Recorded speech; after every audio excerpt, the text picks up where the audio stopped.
right, YouTube. So coming home from work yesterday, sitting at an intersection in rush hour traffic, I got an alarm in my truck telling me low oil pressure. I looked down at my gauge and it was at 0.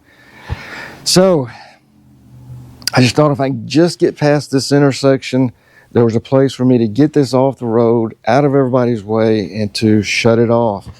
But when I accelerated to go through the intersection, the oil pressure came right back up to normal.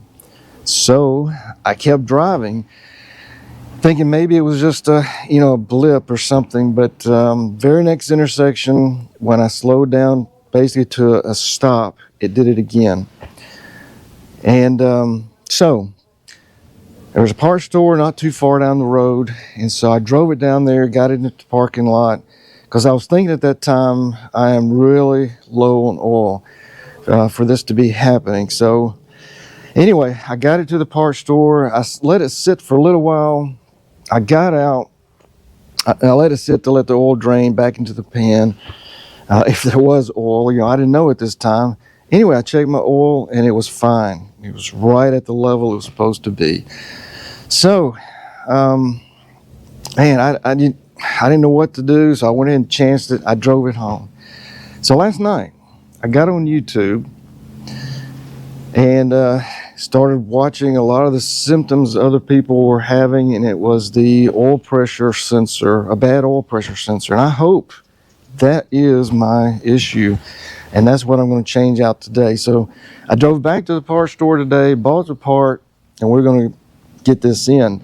But the reason I'm doing this video is when I got on YouTube, I looked at probably 20 or so videos, but they were all on 4-wheel drives and not 2-wheel drives. And there's a big difference. On the 4-wheel drives, it was requiring to remove this, the air box, your reservoir, and to disconnect the alternator down here just to get to the sensor, because right back in here is the front differential that blocked access to that sensor.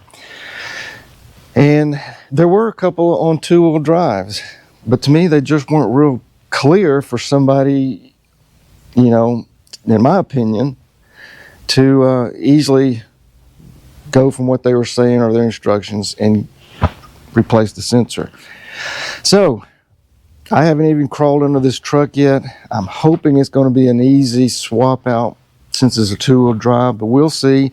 But I'm going to do this video in hopes of helping others like me who are looking to see how to change this thing out, and how basically can follow somebody else's example in getting this out. So with that being said, if you're having the same symptoms as I was having, I would lose oil pressure basically under idle. I'd get off the gas and I would lose oil pressure, but as long as I had my foot on the gas, basically the oil pressure was fine. So that being said, let me get ready here to crawl under this thing. I'm going to I guess I'm going to crawl through under the front here, because it should be sitting right behind the alternator or on the alternator, something right back in there. We'll see when we get under there. But anyway, let me get this thing jacked up, and let's get under there and let's see how easy it is to change out my oil pressure sensor. I went back to the parts store after watching all the videos, and I bought the Microsoft. I had read or saw, I can't remember, it said to get the Motorcraft part for the Fords because different sensors operate off different pressures. So this should match the specs of the pressures that it's supposed to read. Anyway, Motorcraft, there it is. You can see the part number if you're in the same boat I am in today. So we're going to crawl under here. I'm hoping I can access it without removing the alternator, and that's my goal. And I'm hoping, obviously, that when I get this sensor replaced, that's all it is, a bad sensor. And all right, so let me get some clothes on that I don't mind getting oil on. I'm sure I'm going to lose oil when I pull that sensor out, and it's probably going to get on me. So let me get in some more clothes. Guys, so I'm directly underneath the truck here, and just above me here is the alternator. And but anyway, here is the sensor right here. And let's see if we can get this disconnected. I'm probably gonna have to just set you down. I can't do this one-handed, but I believe, going from the videos that I did see, it's a 13/16 socket to get on here and get out. So I'm gonna have to get up in here and get this unplugged, and I don't know if I can do that with one hand. So let me set you down. I'll come right back and show you how it's unplugged and go from there. So I've got it unplugged, and it's just, if you can pick that up there, you push in on the side there, and that's the way it was sitting in there, just like that. Pushed in on this side, and it releases it, and it just slides right back off of the sensor there.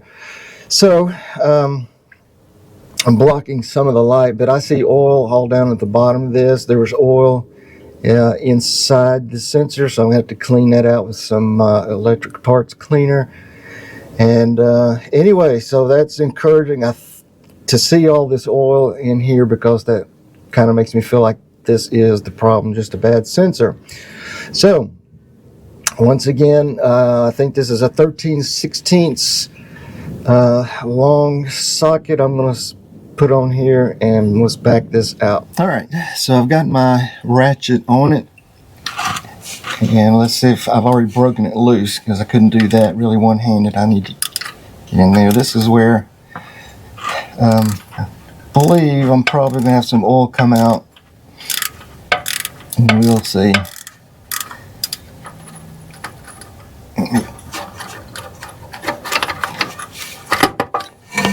See if I can get the rest of it with my hand. I'm actually going to see if I can get it, reach up through here. Nope, not going to work that way. Just trying to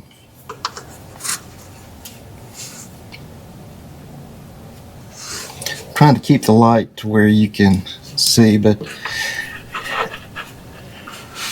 let me back it out here.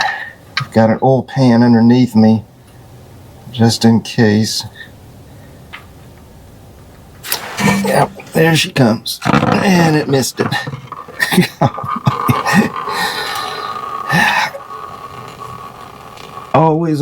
always get oil on me in the driveway, wherever I'm working on it. And now I left my, there it is. I thought I'd left my rag too far out of reach.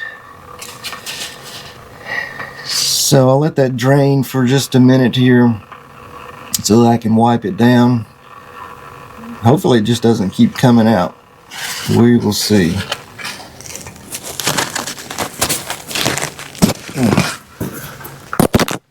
All right. Looks like it's slowed down here. So the next step, tell you what I'm going to do is just try to see if I can just temporarily jam this towel in there, because I've got to clean that connector out. It's full of oil, and I don't want to get constantly oil dripping all over me.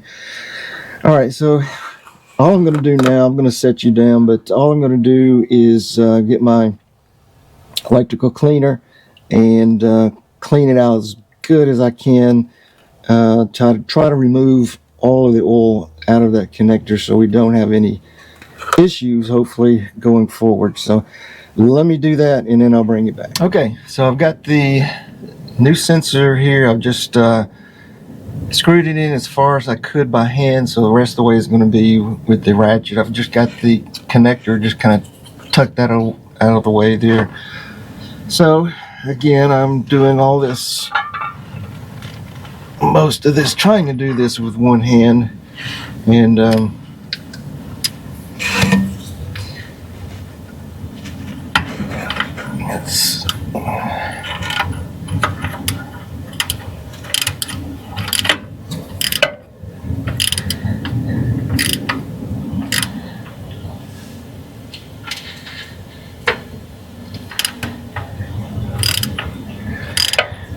Okay, so I'm just showing you what I'm going to do. So I'm going to go ahead and put you down again, so that I can make sure I get this in there good. I don't know that there is torque specs. Just going to get it snug. Basically all I'm going to do, and then just plug the connector back on, and we will see if this fixes my problem. So this is it. I'm just going to finish getting this back into the engine there, and then we'll pick it up from there. So here is the old sensor that I pulled out. As you can see, it's got a lot of oil around it, so I'm hoping, like I said, I'm encouraged that that is the problem. All that oil in it and around it. Anyway, so let me clean up a mess here, drop this off the jack stand, and let's get in it and let's see if this fixed it. Alright guys, I don't know how many miles I've gone, but I am coming up to my third light, and I have not gotten any droppage, no warnings of oil pressure. So I believe I have fixed it. Like I said, I don't know how many miles. I'll probably look at the video, see how many miles I've gone, but I would say I've probably gone at least 5 or 6, I'm not sure. Anyway, I would lose the oil pressure when I would come to an idle, and no issues so far. So this will be a wrap on this video. I hope, guys, there was enough detail in this video to help you maybe give you the confidence to, do this yourself instead of taking it into the shop. So I appreciate you joining me, and we'll catch you on the next video. Thanks, guys.